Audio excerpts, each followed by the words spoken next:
counting the women and children.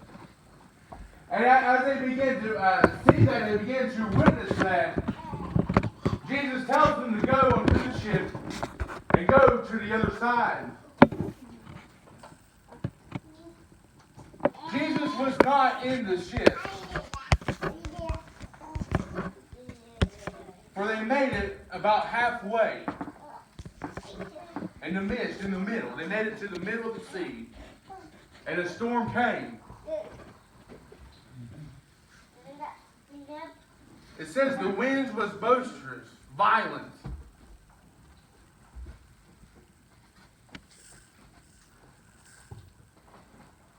And it was without Jesus.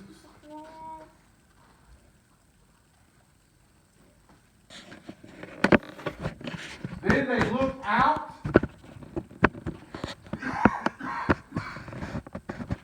And they think they see a ghost.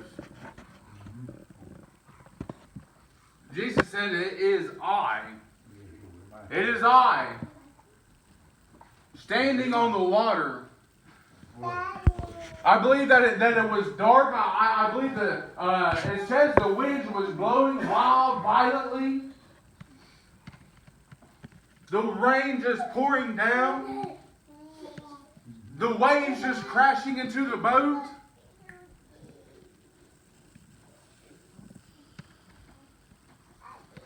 And they see the light.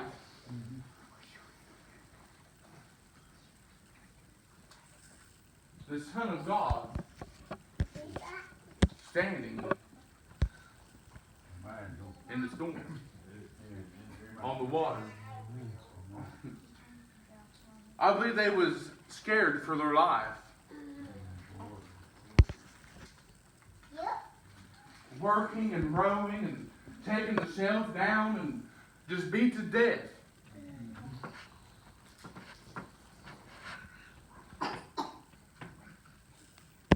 Then they think they see a ghost. But we know that it was Jesus. And Peter asked Jesus, "Can I come to you? Can I come to where you are?" And Jesus said, "Come." You will notice after that Peter came down out of the ship. And what did it say? It said he walked. He didn't take a step, but he walked. He didn't just take one. He walked on the sea.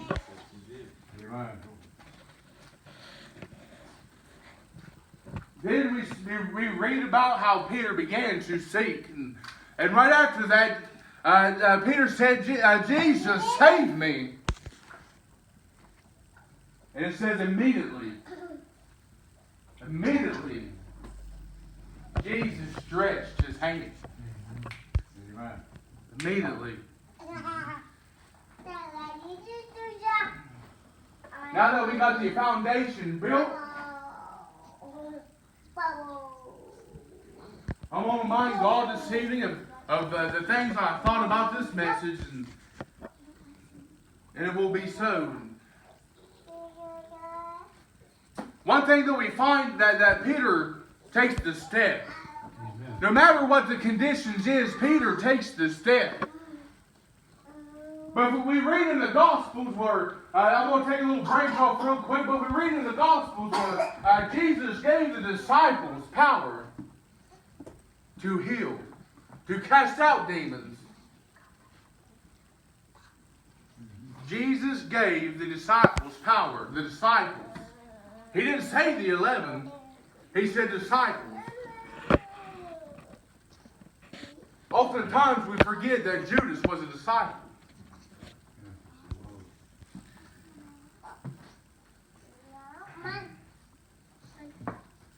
I'm probably going to do a lot of food for thought this evening. I like that anyway.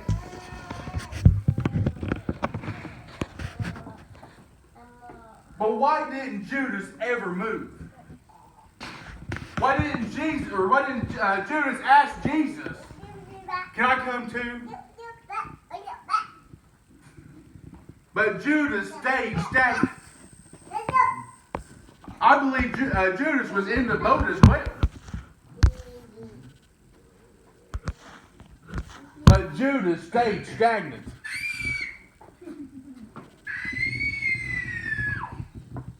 But Peter walked.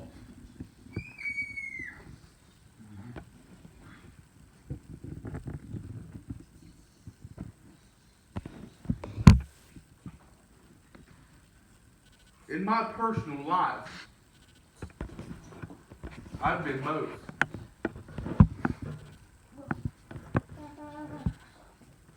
When the conviction of God came upon my life, I ran from it, I ran from it, I ran from it. I know it's something that I should do, but I ran from it. Not saying that I didn't want it, but I wasn't going to be good enough. I was dirty and I was unclean. God's convicting power be upon me at work, and I begin to talk to Him saying, God, I can't do it. I would love to, but you can't save me. You can't save me. I'm a wreck. I'm never going to be able to walk the path.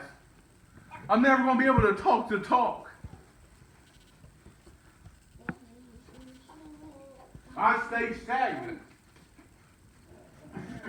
Then the conviction power of God fell heavily, heavily, and heavily, and heavily.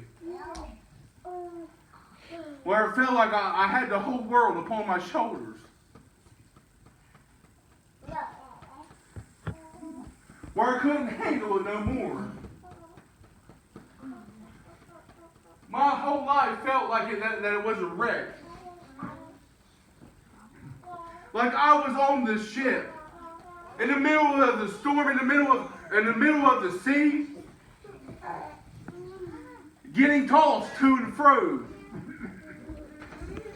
That the winds and the waves was crazy. It was violently. I couldn't handle it no more. One day I cried out, Jesus, save me.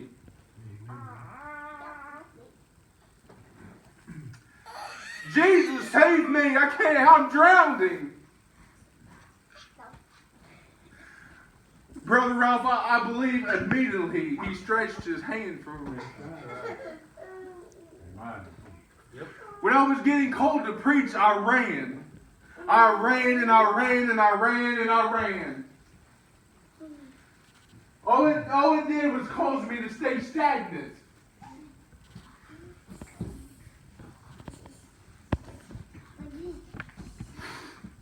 Until I couldn't handle it no more. Then a few years later, I announced my calling. Thank God it's going to have to be you, because it can't be me.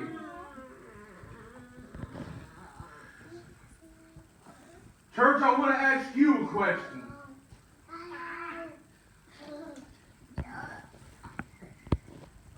Who are you? I ain't going to beat around the bush. Who are you? Are you being Judas? Or are you being Peter? Are you taking the step, or are you staying inside of the boat? Has God laid something upon your spirit for you to do something for Him? But all you do is want to stay inside of the boat. Because you're scared and you're nervous. You don't want to take that step.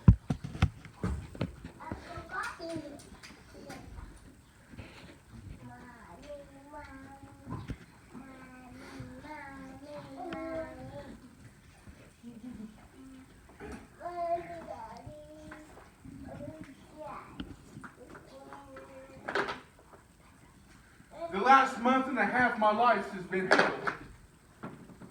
Can I be honest? My life's been hell the past 2 months.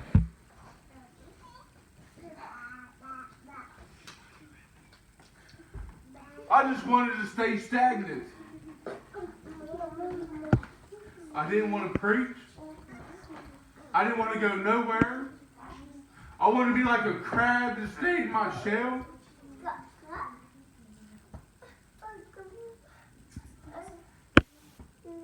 But there's more than just me out there. They need to hear the word of God. God's gifts and callings are without repentance. When He calls you, you are called till the day that you die. And that's what I believe. Your whole life you can run from it and run from it and run from it. But it's still there. If Peter never took the step out of the boat, if he would have stayed inside the boat and been stagnant, would he have preached on the day of Pentecost? Think about that. Would have 3,000 souls been saved?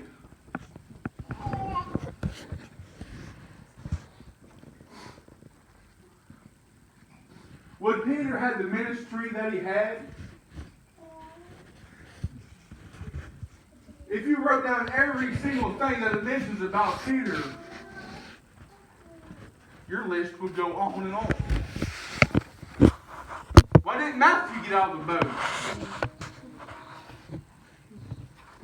Why didn't John get out of the boat? And why didn't Judas get out of the boat?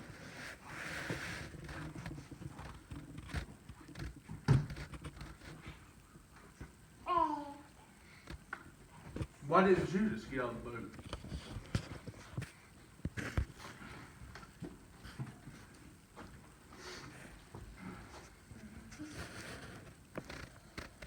We can go real deep, but I'm not going to do that.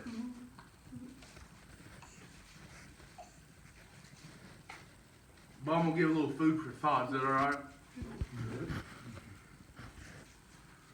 What if Judas would have took the step? What if? But Judas stayed stagnant.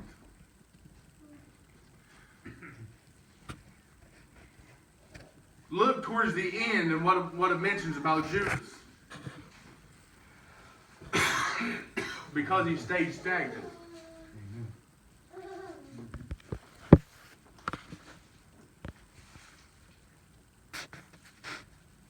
But Peter took the step. I believe Peter was scared to death. But he knew that Jesus was right there. Peter was a fisherman. He knew the sea. If you study about the Sea of Galilee, I believe it is. My mind's going kind of blank there, but if you would have studied that there's hills on both sides. And when the winds cross them hills, it's violent.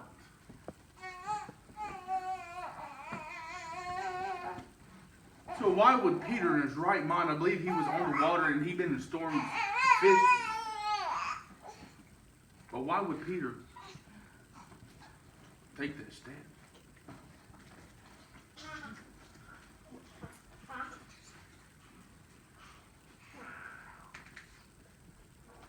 Because Peter knew who Jesus Christ was. Did he fall? Yeah. Everybody falls.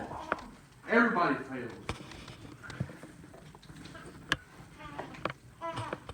But Peter said, Jesus, save me. If we may stand this evening, we ain't going to do no song.